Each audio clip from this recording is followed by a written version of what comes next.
A very good afternoon to all of you, my dear children. I hope all of you are doing better and getting ready for the exams, isn't it? Yes, all the students of class 10 and class 11 are getting ready for their exams, even children of class 12 also. Yes, I request all of you to kindly concentrate on whatever you are studying, and I wish you a very good luck to perform better in your upcoming exams, because from past 2 years we are seeing, because of the pandemic situation, because of this corona, exams were not held properly.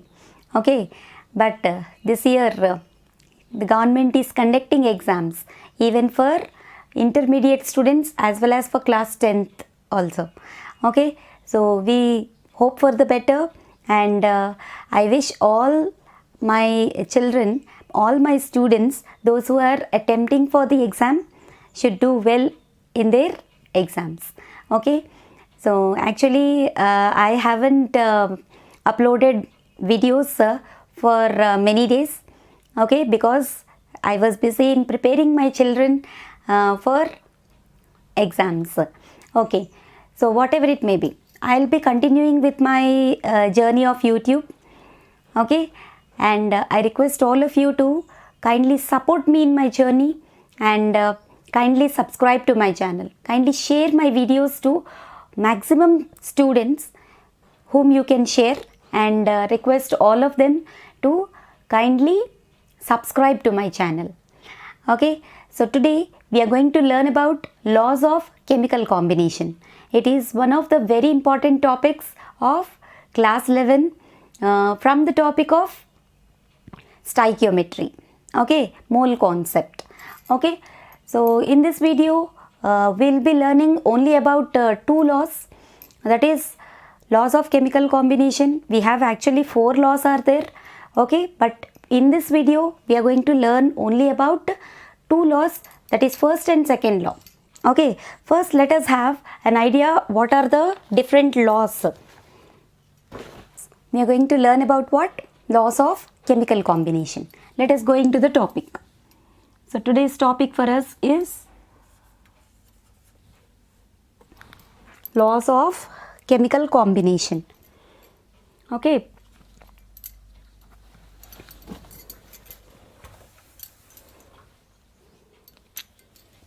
laws of chemical combination.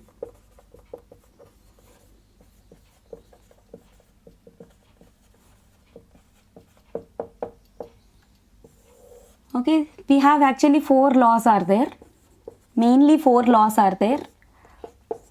Okay, so what are those 4 laws? First one is law of conservation of mass. Law of conservation of mass.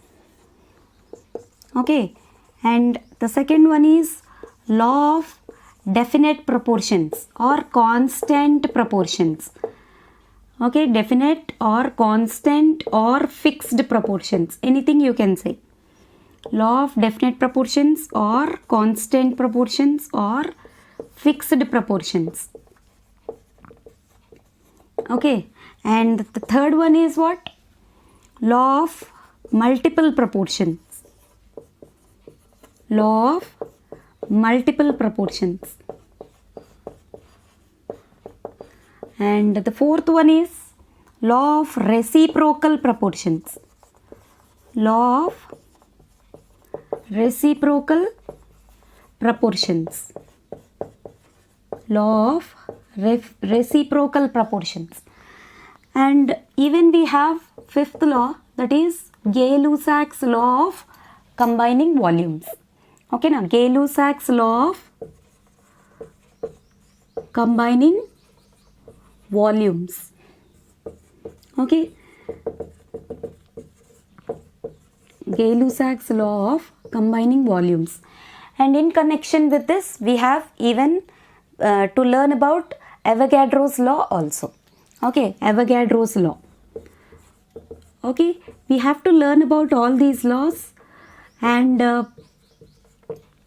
there are certain numericals based on this concept of laws of chemical combination. So one or two numericals also we will be learning in this video. Okay, so today in this video, as I already told you, we will be learning about what?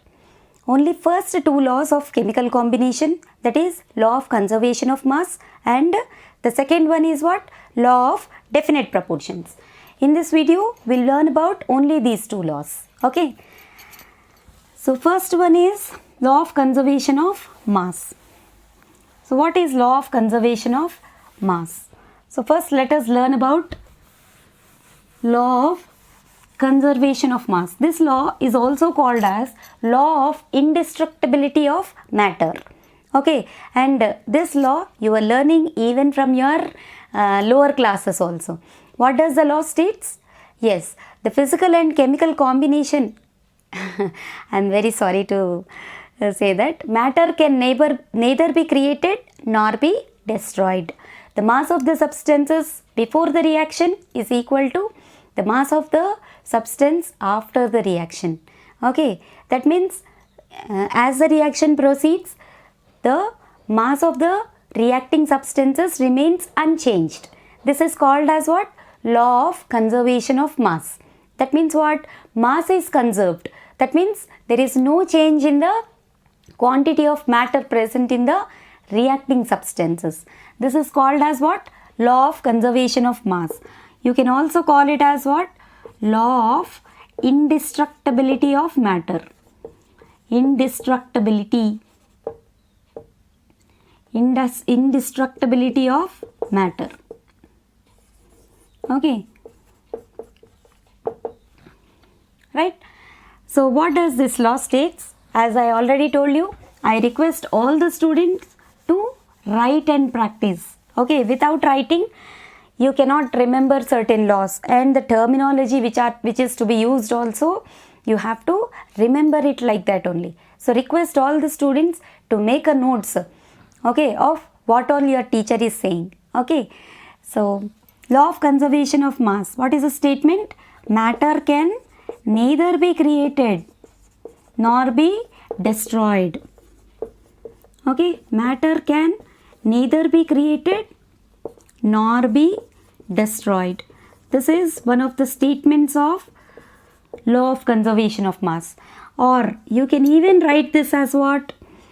The mass of the substances before the reaction is equal to the mass of the substances after the reaction. Okay, the mass of the substances before the reaction is equal to what? The mass of the substances after the reaction. Okay, the mass of the substances before the reaction is equal to the mass of the substances after the reaction. Okay, so this is called as law of conservation of mass. Okay, law of indestructibility of matter. Anything you can say. Okay, so based on this concept of law of conservation of mass, okay, how can you understand this concept? That means you have to do a small numerical. Before we go into the numerical, first let me tell you that this law has been introduced by a famous scientist. Who is that? Yes, Lavoisier. Okay, this law was given by whom? Lavoisier. Okay, is the name of the scientist who has given this law. Okay, so what does this law states? Matter can neither be created nor be destroyed. Okay, to understand this law, we have to do small numerical. Okay, in that we can understand. Okay, what does this law is telling about? Okay, so let us take one small numerical. When 4.2 grams of NaHCO3 reacts with 10 grams of HCl, take down the question. When 4.2 grams of NaHCO3, 4.2 grams of NaHCO3, okay, reacts with 10 grams of HCl, reacts with 10 grams of HCl. Okay, we get 2.2 grams of CO2. The residue left behind is weighing 12 grams. Show that these observations are in agreement with law of conservation of mass. First, identify the data, what is given in the question. Then you have to, what you are asked to do, check for that. Okay, then you will understand how to proceed to solve that numerical. Okay, so 10 grams of what? HCl. Okay, we get 2.2 grams of CO2. Okay, we get 2.2 grams of CO2. 2.2 grams of CO2 and 12 grams of NaCl. Okay, and 12 grams of NaCl. Okay, so show that these observations are in agreement with law of conservation of mass. Show that this data follows law of conservation of mass. That is the question. Means what you have to show? You have to find the mass of the reactants, and also you have to find the mass of the products, and you have to show that the mass of the reactants is equal to the mass of the newly substances formed. That means mass of the products. Okay, so first let us write the relevant equation for this. NaHCO3 reacts with what? HCl to form what? NaCl plus H2CO3. Okay, or CO2 plus H2O. See, solution, if you go for NaHCO3 is reacting with what? HCl to give NaCl plus it is aqueous NaCl, and here CO2 is the gas liberated.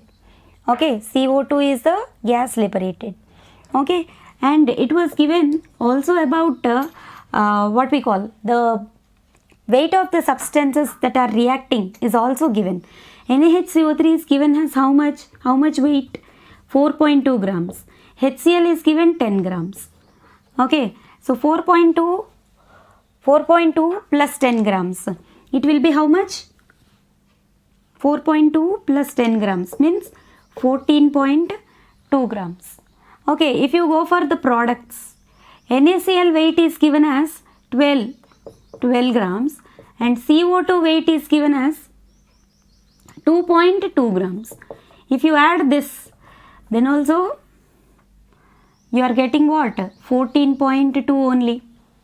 That means in reactant side you got the weight of the reacting substances to be equal to 14.2 grams, and even in the product side also you got the same value, 14.2 grams, which shows that the mass of the substances before reaction is equal to the mass of the substances after the reaction. Okay, this proves law of conservation of mass. Okay, request all of you to please kindly note down. Okay, if you write and practice, then only you will be getting a very good idea about the concept. Okay, yes. Next we will go for same kind of problem based on the same law. Okay, this law is proposed by whom? Lavoisier. Please take down the... Okay, next question you take down. When 100 grams of mercuric oxide is heated, it produces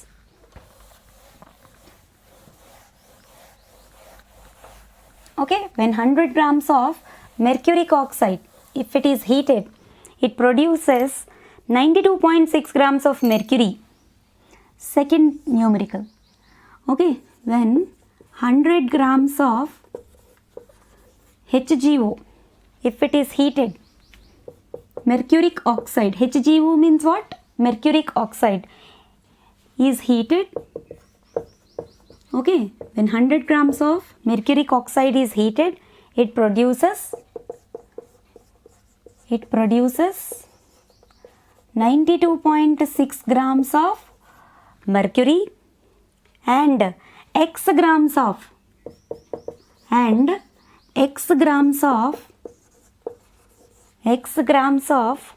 oxygen.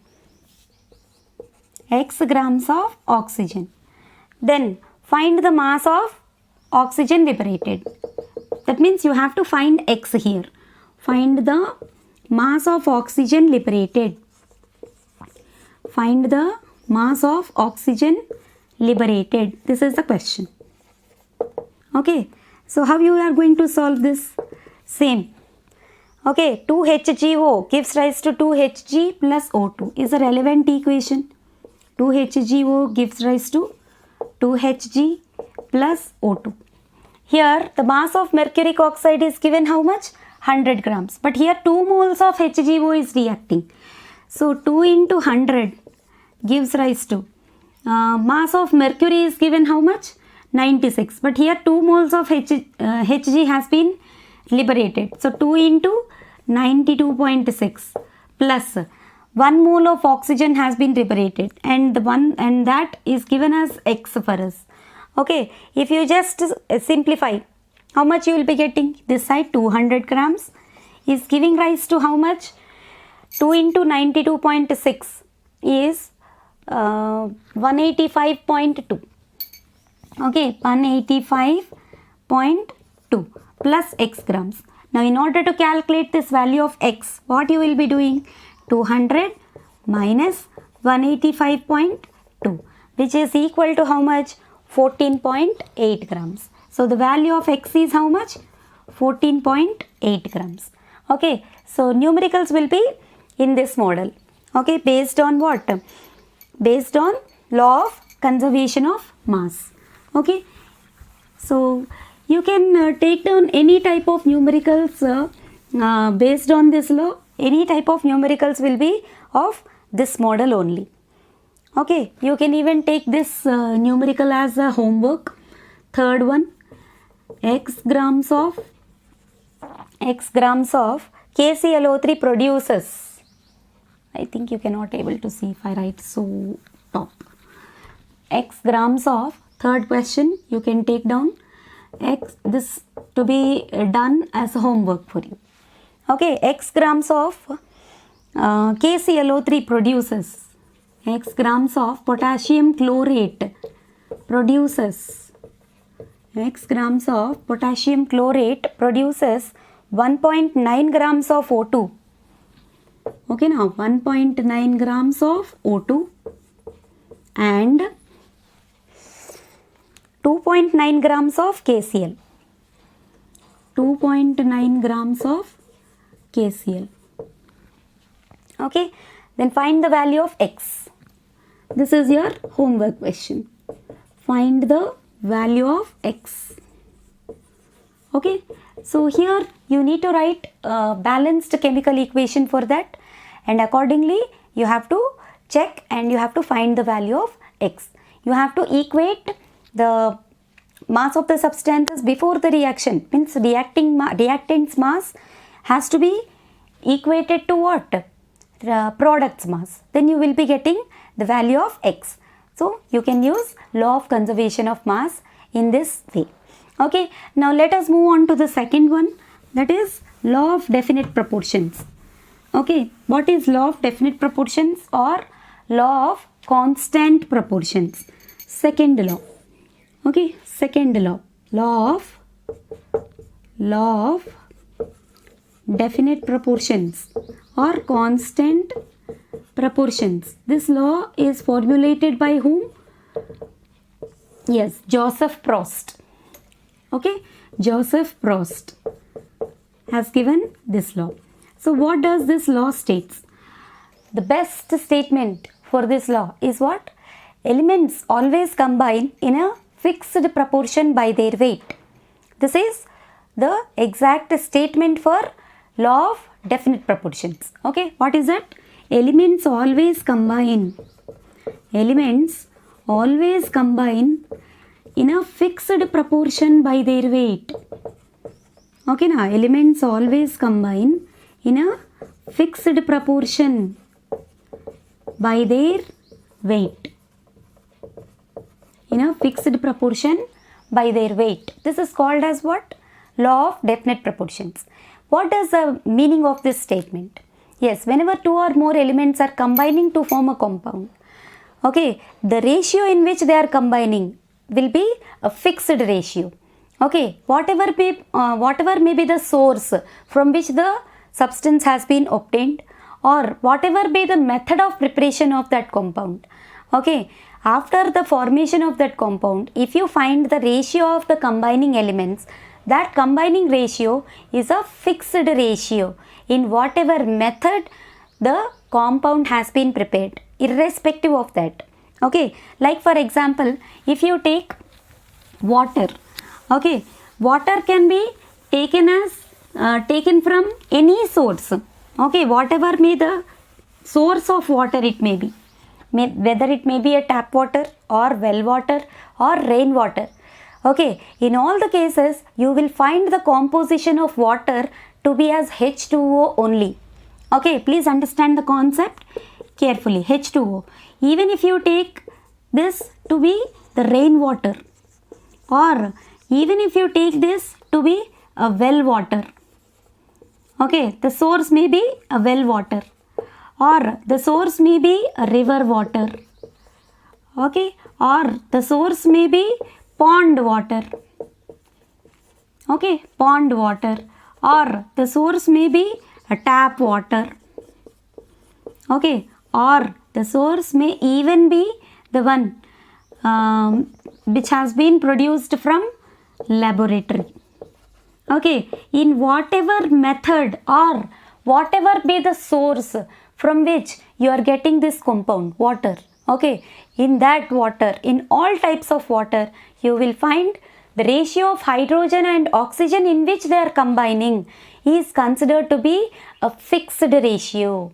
Okay, let the source be anything, let the method of preparation of the compound be any method, but the ratio in which hydrogen and oxygen are combining to form water is considered to be what? A fixed ratio. Okay, that is what is called as law of definite proportions. Definite, the word stands for what? Constant or fixed. Okay, so here in what ratio hydrogen and oxygen are combining? Ratio of H2 and O2 in which they are combining to form water is what? Hydrogen atomic weight is 1. Here 2 hydrogens are there, so 2 is to oxygen atomic weight is 16. If you simplify the ratio is found to be what? In which H2 and O2 are combining to form water is what? 1:8. Okay, combining to form water. Okay, the ratio is what? 1:8. Even if you find the ratio for any type of water, or the water obtained from any source, or the water prepared from the laboratory, okay, in any chemical reaction, if water is obtained as one of the products, okay, then if you find the volumetric ratio, okay, it's not the volumetric ratio, I'm very sorry, it is a gravimetric ratio. Okay, ratio of weights, fixed proportion by their weight. Okay, here volume ratio is 2:1, 2 hydrogens and 1 oxygen. Okay, here we will not take the volume ratio, we will take what? Weight ratio. Okay, so weights of hydrogen and oxygen in water molecule is always found to be how much? 1:8. Okay, if you go for carbon dioxide, let the source of carbon dioxide in which is obtained from any way. Okay, the source may be atmospheric oxygen, or the source may be by laboratory preparation. Okay, the ratio of weights of carbon and oxygen in which they are combining is considered to be a fixed ratio. You can take carbon dioxide can be obtained from what? By the chemical thermal decomposition of CaCO3. Okay, now CaO plus CO2 you can obtain. In this way you can obtain CO2. Okay, you can even get this by reacting of any carbonate salt with any acid, CaCO3, then react with any acid. Okay, it gives what? CaCl2 plus H2O plus CO2. CO2 is a standard product obtained whenever any carbonate salts are treated with any acid. And even you can get the the laboratory preparation of carbon dioxide to be like this. Okay, in all these three cases, you will find the ratio of C and oxygen, ratio of carbon and oxygen is always a fixed ratio. What is the ratio? Ratio of carbon and oxygen is how much? It is a fixed ratio. Carbon atomic weight is 12 and oxygen atomic weight is 16. Here two oxygens are there. So 16 twos are 32. So 12 is to 32. If you simplify that using 4 table or using 4 table, you will get a simplified ratio as what? 3 is to 8. So 3 is to 8 is the fixed ratio in which carbon and oxygen always combine to form carbon dioxide, or whichever be the method, irrespective of the method in which the compound has been prepared. Okay, the ratio of the combining atoms, if you take the weight ratio of the combining atoms, that ratio is considered to be what? A fixed ratio. Okay, so this is what the law of definite proportions tells us. Okay, now based on this law of definite proportion, we have to go for small numericals. Okay, so let us go for a small and a standard numerical based on this concept. Okay, numerical based on law of definite proportion. Joseph Proust has given this law. Okay, so let us go for a fixed standard numericals based on this law of definite proportion. So what does the question goes like? Yes, the first question is 1.8 grams of metal, okay, burnt in oxygen to give 3 grams of its oxide. See here there is experiment 1. For this, the data is given like this: 1.8 grams of a metal. The metal may be anything. 1.8 grams of a metal. 1.8 grams of a metal. Okay, now 1.8 grams of a metal is burnt in oxygen to give,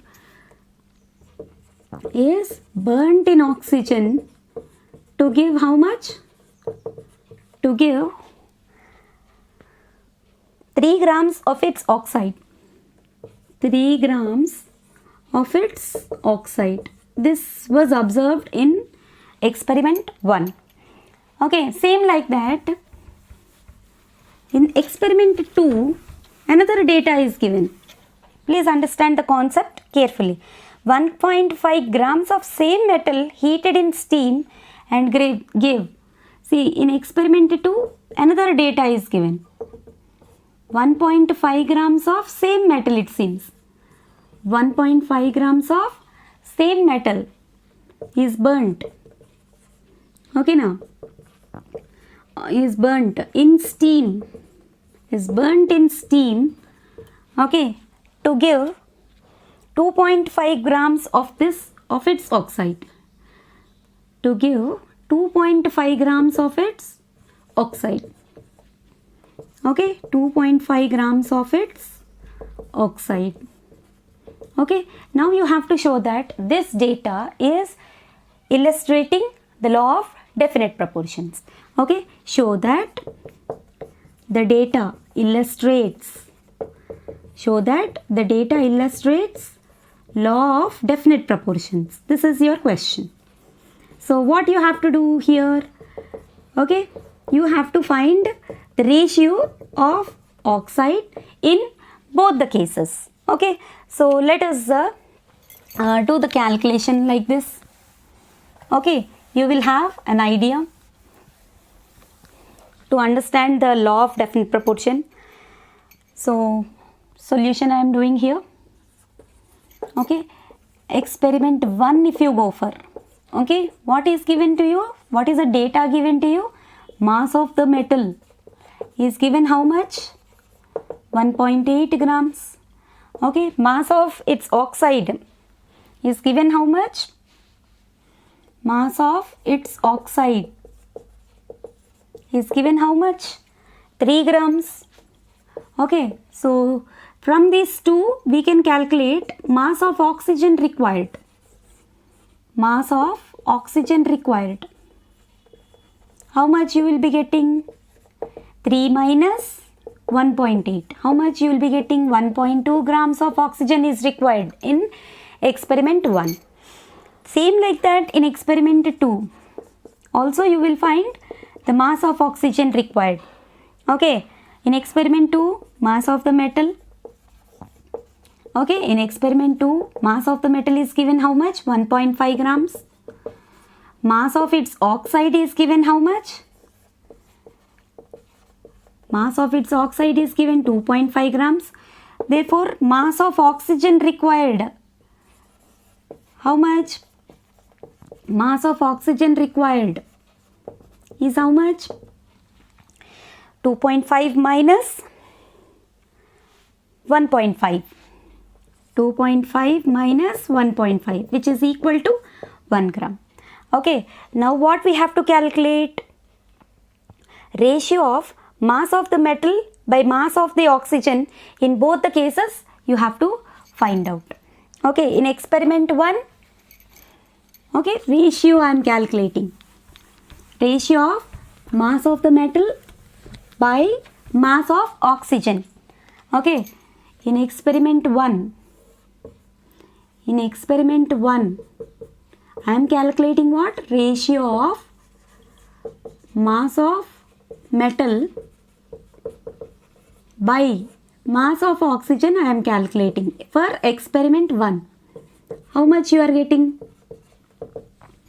Mass of metal by mass of oxygen. How much you are getting? 1.8. Mass of the metal is 1.8 by 1.2. Okay now. How much you are getting? Once check. Mass of the metal is 1.8 by mass of the oxygen required, we got it as how much? 1.2.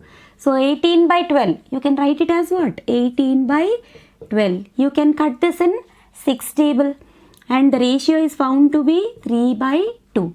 That means 3:2. In experiment 1, you got the ratio of metal and its oxygen. And the oxygen required is found to be how much? 3:2. Okay, same like that for activity 2 or experiment 2, you find the ratio. Okay, now for activity 2 also, you find the ratio. Okay, how much you will be getting? Ratio of mass of metal by mass of oxygen. Mass of metal by mass of oxygen required. If you take the ratio in second case, how much you will be getting? Once check. Mass of the metal is 1.5 by mass of oxygen required, we got it as 1 gram. So 1.5 by 1.0, which can be written as what? 15 by 10. You can cut this in 5 table. So then also you got it as 3 by 2 only, where you got the ratio to be 3:2 only. That means the ratio in which the metal and oxygen are combining. Even in the first activity or in the first experiment, we got the ratio to be 3:2. Okay, even in the second activity also, we got the ratio to be 3:2 only. Which means what? This law is in accordance with what? Law of definite proportions.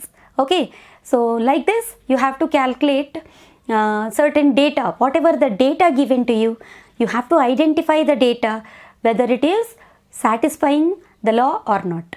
Okay, so next we have to go for the limitations of this second law of definite proportions. What are the limitations? Okay, here there are certain limitations. This law may not be valid in all types of substances. Okay, mainly you have 2 limitations are there. Okay, what are the limitations? Limitations of law of definite proportions. Okay, what are the limitations of law of definite proportions? Let us go for the limitations. So what are the limitations, drawbacks? So the first limitation is what? This law is valid, means it is invalid for isotopic substances. Okay. If two or more isotopes of elements are there, if they take part in a chemical reaction, okay, the law is not valid for isotopes. Not valid for isotopes if they participate in chemical reactions. Okay. For isotopes, this law is not valid because the mass ratio will change. It cannot be maintained fixed. Isotopes itself means what? Having same atomic number but a different mass number. Okay, so mass ratio will change if you take different isotopes in different chemical reactions.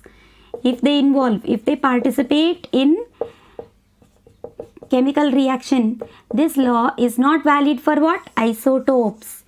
Okay, if they participate.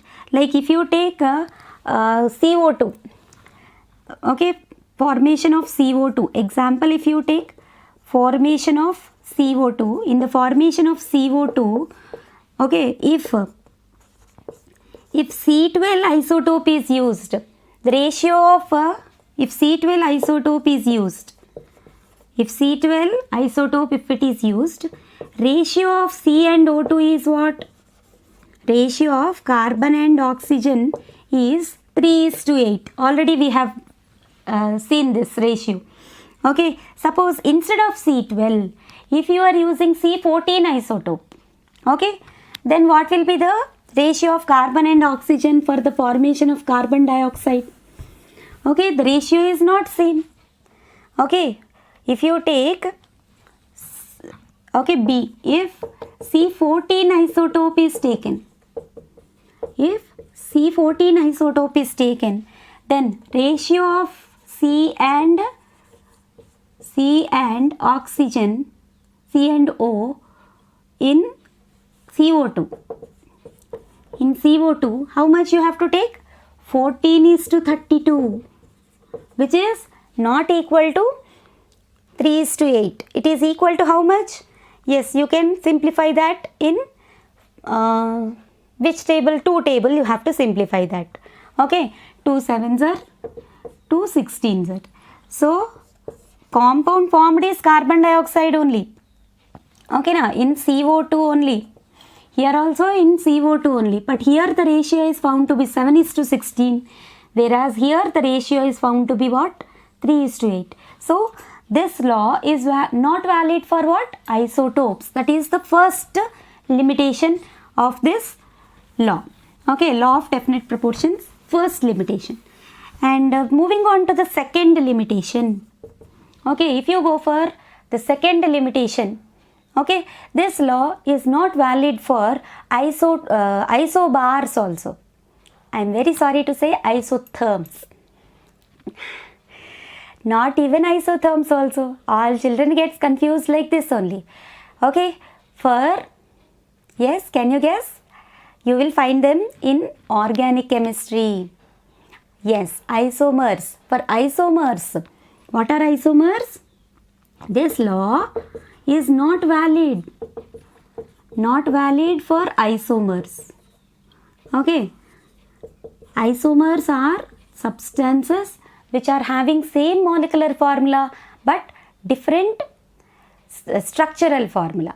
Okay. If you take substances, examples if you take for isomers, C2H5OH, I think you know the substance as what? Ethyl alcohol. Okay, the substance is what? Ethyl alcohol. If you take another substance CH3OCH3, this is what? Dimethyl ether. Okay, dimethyl ether. Here in this substance you are finding 2 carbons, 6 hydrogens and 1 oxygen. In this also you are finding 2 carbons, 6 hydrogens and 1 oxygen. Okay, the weight ratios may be same. Okay, here carbons 12, 12 twos are 24. Hydrogen weight is 1, 6 hydrogens are there, so 6. Oxygen weight is 16. If you do the simplification of this by cutting it with 2 table, 6 is to 3 is to 8. Okay, is the ratio. Here also you will be getting the same. Okay, 12 is to 6 is to 16. On simplification, you will be getting 6 is to 3 is to 8. Here the ratio is same, but compounds are not same. Okay, for 2 different compounds, you are getting same fixed weight ratio. But the compounds are different. They are isomers. Okay, compounds which are having same molecular formula but different structures, and they also exhibit different physical and chemical properties. Such kind of substances are called what? Isomers. So this law is not valid for what? Isomeric substances. Okay, so like this you have 2 limitations are also there for law of definite proportions. I hope you all have understood these 2 laws very well. Hope all of you have liked my video and liked my explanation. Okay, so I request all of you to kindly share the videos and subscribe to my channel. Okay, thanks for watching. Your hard work is your superpower. Okay, for today, bye bye.